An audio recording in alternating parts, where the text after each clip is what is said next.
સુરતમાં ભાજપ પ્રદેશ અધ્યક્ષ અને કેન્દ્રીય મંત્રી સી.આર. પાટીલના 72મા જન્મદિવસ નિમિત્તે સુરત શહેરમાં ભવ્ય તેમજ સેવાકીય કાર્યક્રમોની ઉજવણી કરવામાં આવી હતી. આ અવસરે હીરાબા ફાઉન્ડેશન દ્વારા સમાજ હિતને કેન્દ્રમાં રાખીને અનેક જનકલ્યાણકારી પ્રકલ્પો હાથ ધરવામાં આવ્યા હતા.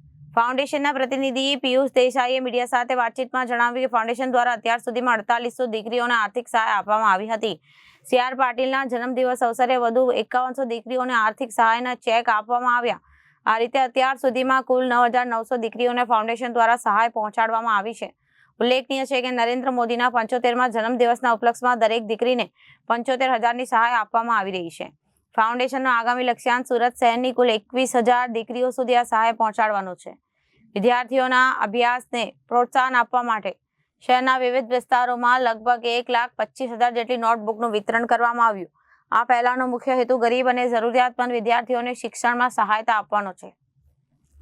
પર્યાવરણ માટે વોટર હાર્વેસ્ટિંગ, પર્યાવરણ સંરક્ષણ અને જળ સંચયને પ્રોત્સાહન આપવા માટે શહેરના અલગ અલગ વિસ્તારોમાં વોટર હોસ્ટિંગ સિસ્ટમ ઊભી કરવાની યોજના જાહેર કરવામાં આવી છે.